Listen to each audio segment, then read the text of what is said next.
Bonjour, bienvenue à toutes et à tous sur cette chaîne Les Ateliers de Nelly.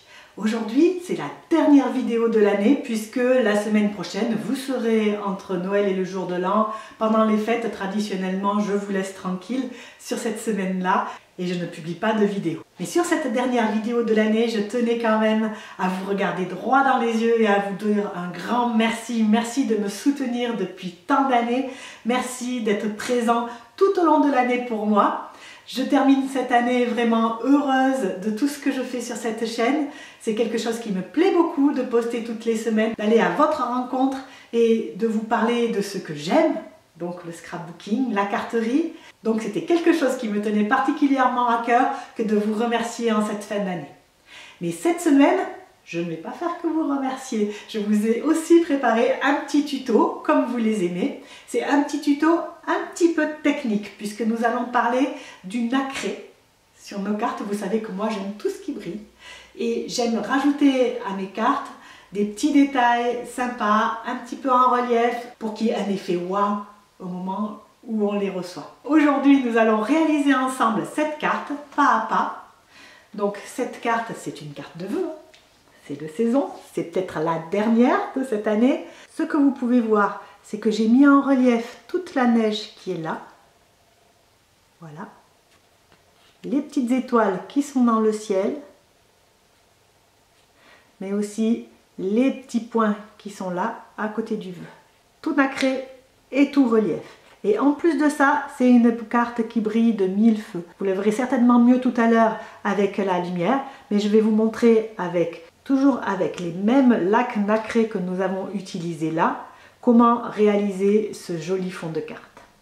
Sans plus attendre, voici le tuto d'aujourd'hui. Et on commence toujours avec le même processus, c'est-à-dire que je vous montre le matériel que j'ai utilisé pour réaliser ces cartes. Alors moi j'ai utilisé le lot de tampons You Love It Village, ainsi que les souhaits des fêtes. Ce sont bien sûr des tampons Stampin' Up, marque que je représente et que j'adore. Pour colorier ces jolis petits tampons, j'ai utilisé des marqueurs à alcool. Vous pouvez bien sûr utiliser n'importe quel style de coloriage que vous préférez sur cette carte-là, ça n'a aucune importance. Mais ce qui est le plus important pour la technique d'aujourd'hui, c'est les lacs nacrés. Les lacs nacrés sont vendus par Stampin' Up par lot de 3. Vous avez un lot classique, noir, rouge et blanc, ainsi qu'un lot métallisé avec la couleur bronze, doré et argenté. Elles se présentent sous la forme de petits tubes de peinture avec un embout assez fin et elles sont parfaites pour faire tous les décors en relief. Nous allons voir ça, mais également pour donner des reflets nacrés métallisés à tous nos projets et nous allons voir ça également. Pour mes cartes de fin d'année, j'ai décidé d'utiliser ce joli tampon You Love It Village.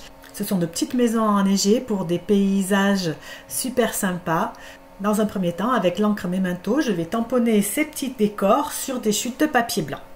Et quand je vous dis chutes, vous avez vu, c'est vraiment des chutes. Je récupère tous mes morceaux de papier. Ensuite, je vais colorier ces petites maisons. J'ai choisi pour ça plusieurs couleurs plutôt pastel, un rose, un bleu, un vert, un gris. Par contre, pour les sapins, je vais faire un petit peu plus foncé. Pan et vert jardin. C'est un coloriage très simple, même pas besoin de faire de dégradé. C'est parti en accéléré et en musique.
allez me dire, Nelly, tu n'as pas colorié dans les fenêtres.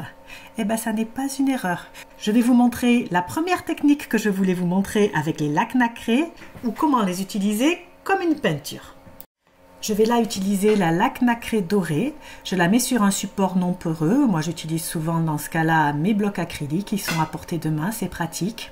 Je mets donc la peinture sur mon bloc acrylique.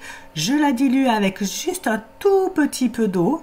Et je l'utilise pour peindre l'intérieur des fenêtres. Et vous allez voir, ça fait une énorme différence. Voilà ce que l'on obtient avec la peinture nacrée, donc un joli éclat métallisé qui brille. Et voici ce que l'on obtient avec une maison avec les fenêtres coloriées juste en jaune. Vous avez vu la différence? Moi j'adore ce cribris de toute façon, je ne suis pas du tout objective là-dessus. Une fois qu'on en a bien colorié les maisons et mis de la lumière aux fenêtres, on va les découper. Il n'y a pas de matrice de découpe avec ces tampons, donc on fait à la bonne vieille méthode des ciseaux. C'est quelque chose qui ne me dérange pas, j'adore ça. Et vous aimez ça découper? Dites-moi-le en commentaire, ça me fera plaisir de l'entendre. Voilà ce que l'on obtient une fois qu'on a découpé toutes nos petites maisons, quelques sapins, un petit mur, quelques arbres, voilà. De quoi pouvoir choisir lorsque l'on monte nos cartes. Je vais maintenant m'intéresser à mon fond de carte.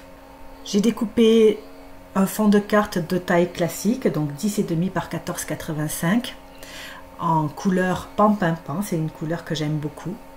Et tout le bas de la carte, je vais l'habiller de blanc pour faire de la neige, vous l'aurez compris. Cette neige, je ne la voulais pas plate, mon village, il est un petit peu sur une colline. Donc, j'ai découpé avec mes ciseaux une petite pente dans ma neige. Ça me servira à placer les maisons. Ensuite, je vais utiliser ce joli dice pour découper le fond de carte à la taille voulue. Vous pouvez très bien utiliser votre massicot, vos ciseaux. Moi, c'est juste que je voulais donner un look carte postale à mon village. Et j'en arrive à la seconde utilisation de la laque nacrée. Cette utilisation-là, c'est vraiment celle pour laquelle elle a été créée. C'est une peinture qui est très épaisse et qui donc va pouvoir se mettre en relief. L'embout fin fait que c'est très facile à utiliser. Vous mettez la neige là où vous pensez qu'elle est. En plus, on est bien aidé là par le tampon en ce qui concerne ce tampon-là. Et ça nous fait de très très jolis effets nacrés et en relief. Je vous montre ça tout de suite en musique.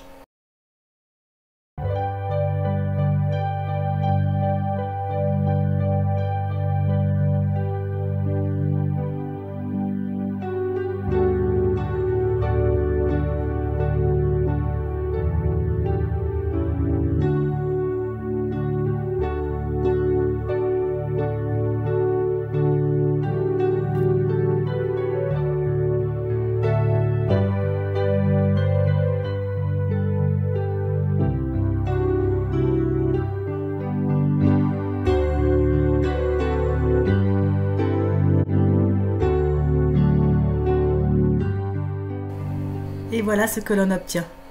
C'est mimi, hein? Moi, j'aime beaucoup. C'est aussi super amusant, donc je ne m'arrête pas là et je fais des petits points pour figurer la neige qui tombe. Vous allez voir dans une autre carte que je vais vous montrer à la fin de la vidéo, j'ai fait des petits points en doré et ce sera les étoiles. Il est temps maintenant de mettre notre vœu. J'ai choisi le vœu bisous et câlins, j'adore. Et je le tamponne avec de l'encre de couleur pan-pin-pan, comme le fond, comme le ciel. Encore quelques petites dots avec cette fois-ci la peinture dorée. Et je vous montre la troisième utilisation de ces lacs nacrés. Je vais vaporiser une brume nacrée sur ma carte pour la faire resplendir. L'effet, il est vraiment top. Pour cela, je prends un petit vaporisateur. Ils sont vendus par Stampin' Up et ils sont inusables. Je mets de l'alcool dedans. Moi, j'ai utilisé de l'alcool à 90 degrés. On peut utiliser également de l'alcool à 70 degrés. Et je mets quelques gouttes de ma laque nacrée. J'ai utilisé là la laque nacrée dorée. J'aurais pu utiliser n'importe laquelle. Et je secoue. Je peux faire un test pour voir ce que ça donne. Puis, je vaporise directement sur ma carte. Et le fond de la carte s'illumine de milliers de toutes petites paillettes. C'est magnifique. Là, j'ai séché au 8 gun, au pistolet chauffant. Vous savez que je ne suis pas très patiente. C'est encore mieux si on laisse sécher à l'air libre. Regardez-moi ça comme c'est beau. Il ne nous restera plus qu'à mettre notre fond de carte sur une base de carte tout à fait classique. Et voilà, notre carte est terminée. Je vous montre tout de suite la deuxième carte que j'ai réalisée. C'est le même principe, sauf que le fond est vert foncé au lieu d'être bleu foncé. Le bleu est douceur de Noël au lieu d'être bisous et câlins. J'ai mis des petits dots rouges pour figurer les guirlandes et les boules de Noël dans les sapins. Les petits dots dans le ciel sont dorés, parce que là ce sont des étoiles, ça n'est plus de la neige. Le reste est à peu près identique. J'espère que cette vidéo vous a plu. Si c'est le cas, n'hésitez pas à me laisser un petit commentaire. J'adore vous lire et puis j'adore vous répondre aussi. Je vous souhaite encore une fois de bonnes fêtes. Profitez bien de votre famille, de vos amis, de tous ceux qui seront présents avec vous pendant cette période de l'année. Je vous retrouve dès le mois de janvier pour une nouvelle vidéo scrap ou carterie. En attendant, surtout, scrapez bien. Au revoir.